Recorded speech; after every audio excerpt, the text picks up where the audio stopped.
वेंगुर्ला तालुक्यातील रेडी येथील माऊली युवा प्रतिष्ठान या संस्थेचा शानदार शुभारंभ रविवारी झाला। या शुभारंभ प्रसंगी महाआरोग्य शिबिराचं आयोजन करण्यात आले। SSPM लाईफटाईम हॉस्पिटल पडवे आणि हिंद लॅब यांच्या संयुक्त विद्यमाने मोफत आरोग्य तपासणी आणि रक्त चाचणी शिबिर संपन्न झाले। यावेळी माजी पंचायत समिती सभापती अजित सावंत, माजी शिक्षण सभापती प्रितेश राऊळ, माजी सरपंच अनंत कांबडी, सुरेखा कांबडी, नंदकुमार रेडकर तसेच माजी सभापती सायली पोखरणकर, वंदना कांबडी, उद्योजक पराग शिरोडकर, विश्वास नरसुले, प्रकाश पडवळ तसेच रेडकर रिसर्च सेंटरचे डॉक्टर आकाश जाधव आणि SSPM हॉस्पिटलचे डॉक्टर सांबरे उपस्थित होते। यावेळी माऊली या युवा प्रतिष्ठान रेडी संस्थेचे अध्यक्ष निलेश रेडकर, सचिव चक्रपाणी गवंडी, मार्गदर्शक राजन कांबडी, खजिनदार वैभव अशोक आसोलकर तसेच सदस्य विष्णू आडेलकर यांसह माऊली युवा प्रतिष्ठान रेडी या नवी संस्था आणि या संस्थेचे सर्व सभासद, ग्रामस्थ आणि या शिबिरात शिबिरार्थींनी उपस्थिती दर्शवली। या शिबिरात हृदयरोग तपासणी, मोफत रक्त चाचणी, नेत्र तपासणी, नेफ्रोलॉजी तपासणी, यूरोलॉजी, कर्करोग तपासणी, अस्थिरोग तपासणी, दंतरोग चिकित्सा आदी विविध आरोग्याच्या तपासण्या करण्यात आल्या। दरम्यान निलेश रेडकर, वैभव आसोलकर, तुकाराम उर्फ ताता नाईक, भूषण मांजरेकर, नंदकुमार मांजरेकर यांसह समस्त माऊली युवा प्रतिष्ठान रेडी या संस्थेच्या शिलेदारांनी हे शिबिर यशस्वीतेसाठी प्रयत्न केले।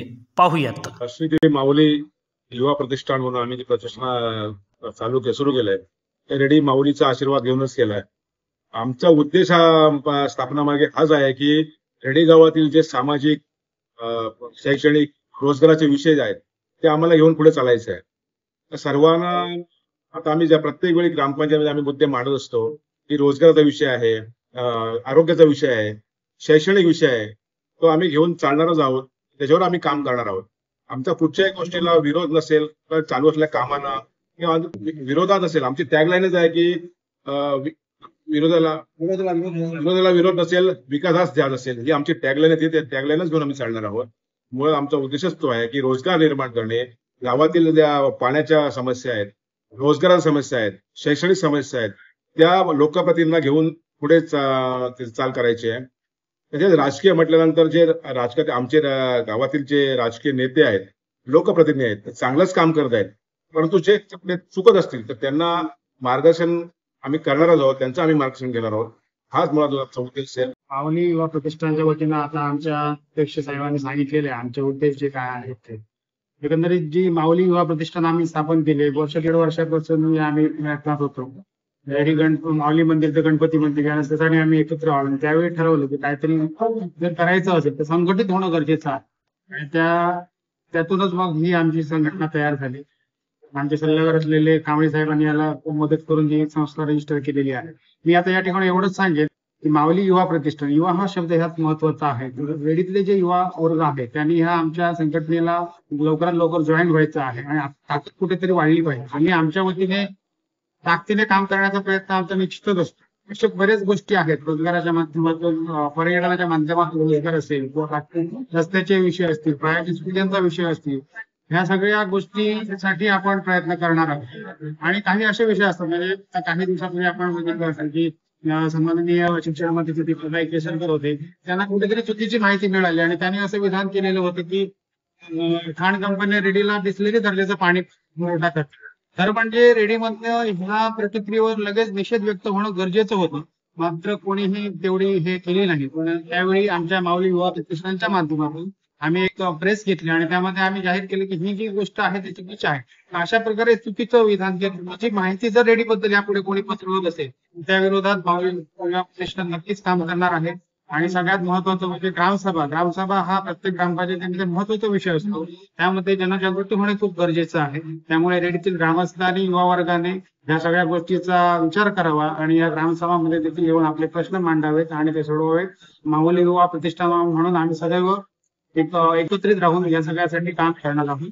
आम्ही सर्वांगीण विकास करत असताना सर्वात महत्वाचा मुद्दा रेडीगावचा विकास हा फक्त रोजगार आणि रोजगार.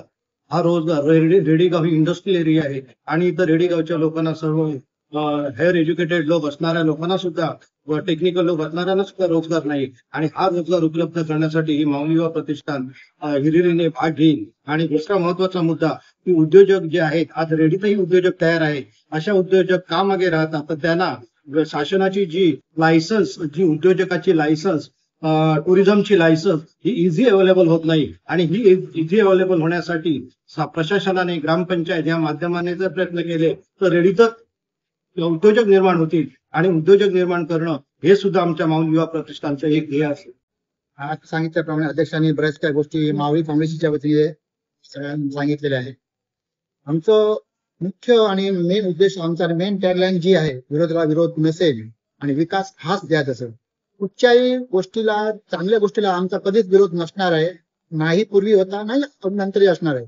आणि जर कुठच्या गोष्टी चुकीच्या होत असेल तर मग त्या कोणी जर करू, राजकीय बाबतीत असू दे किंवा बाकी कोणाच्या बाबतीत असू दे, कुठच्या आमिषाला बळी न पडता निर्भीडपणे ठामपणे कोणालाही न जुमालता लोकशाही मार्गाने जे जे काही करणं शक्य होणार आहे त्या सर्व गोष्टी आम्ही ठामपणे करणार आहोत. आणि माऊलीला प्रमाण मानून आणि सगळ्या गोष्टींना सगळ्यांचं सहकार्य देऊन सगळ्यांना सगळ्या गोष्टी सांगून सर्व काही करण्याचा आमचा ध्यास असेल. पुढचा विषय म्हणजे सगळ्यांना माहिती आहे की आता मायनिंग शिवाय पर्याय नाही, ह्याच गोष्टी पुढे येत असतो सातत्याने. पण जर विचार केला गेला तर आपल्याला अथांग असा समुद्र किनारा आमच्या जवळ आहे, गणेश मंदिर आहे, यशवंतगड सारखा किल्ला आमच्या जवळ. तर पर्यटनाच्या माध्यमातून अनेक काही गोष्टी करणं शक्य आहे आणि आतापर्यंत त्या झालेल्या नाही आहेत आणि बऱ्याच जणांनी प्रयत्न केला. पण आमचा उद्देश तोच राहणार आहे. ठामपणे आम्ही त्या सगळ्या गोष्टी पुढे घेऊन जाणार आहोत. पर्यटनच्या माध्यमातून जे जे काही करणं शक्य आहे, ज्या ज्या गोष्टी करणं शक्य आहे. आता पर्यटनचा विषय जर केला गेला तर आमच्याकडे रेडी पोर्ट सारखं बंदर आहे. जर त्यांना बांधा, वापरा आणि हस्तांतरित करा ह्या तत्वावर दिलं गेलं होतं. जर विचार केला असता तर त्याने आतापर्यंत डेव्हलपमेंट जर केलं असतं तर रस्ता म्हणा, रोजगार म्हणा, असंख्य काही गोष्टी आम्हाला आज मिळाल्या असत्या. पण प्रत्यक्षात त्या सगळ्या गोष्टी झाल्या नाही. जर रस्ता जर विचार केला तर आम्ही याच्या 1 वर्षापूर्वी पण ते आंदोलन केलं गेलं होतं की चांगला सुसज्ज असा रस्ता, कॉन्क्रीटचा, डांबरीकरण न करता कॉन्क्रीटीकरण करा आणि तो एक सुसज्ज चांगला असा रस्ता करून द्या, असं आम्ही आंदोलन पूर्वी पण मागणी केली होती. पण त्याचा तसं काही इन्फॅक्ट झाला नाही आहे आणि आतापर्यंत आमची तीच मागणी आहे. पुढच्या भविष्यात आम्ही ते मोठा तीव्र असं आंदोलन करून त्याचा आम्ही त्या रस्त्यासंदर्भात आम्हाला जो न्याय मिळण्यासाठी आम्ही लोकशाही मार्गाने प्रयत्न करणार आहोत. आणि आमच्या माऊली फाउंडेशनच्या वतीने आम्ही सर्व ग्रामस्थांना विनंती करतोय की आपणही कृपया आमची भूमिका, आमची जी काय आमचं जे ध्येय आहे त्याला तुम्ही याचा विचार करा आणि आम्हालाही सहकार्य करा. आमच्यामध्ये तुम्ही सामील व्हा आणि मोठी शक्ती निर्माण करून रेडी गावाच्या संदर्भात जो काही आम्हाला चांगलं करणं शक्य आहे ते चांगलं करण्याचा आपण प्रयत्न करूया. माऊली युवा प्रतिष्ठानच्या वतीने मी असं आवाहन करेन, बरंच आता काय मुद्दे मांडले गेले तिथे, पण विकासाच्या मुद्द्यांसाठी आम्ही जे एकत्र आलो तिथे जे उभे राहिलोत आणि इतर लोकांना पण आम्ही आवाहन करतोय सहभागी होण्यासाठी. जास्तीत जास्त लोकांना आम्ही आवाहन करू इच्छितो की जसे आम्ही उभे राहिलोय तसे प्रत्येक लोकांना उभं राहणं तिथे महत्वाचं गरजेचं आहे आणि गरजेचं होतं म्हणून आम्ही इथे उभे राहिलो आणि आमच्याच ह्या आव्हानाला तुम्ही साथ द्या आणि इथे ह्या युवा प्रतिष्ठानला तुम्ही अजून सहभाग दर्शवा आणि मोठ्या प्रमाणामध्ये ह्याची ताकद वाढवा.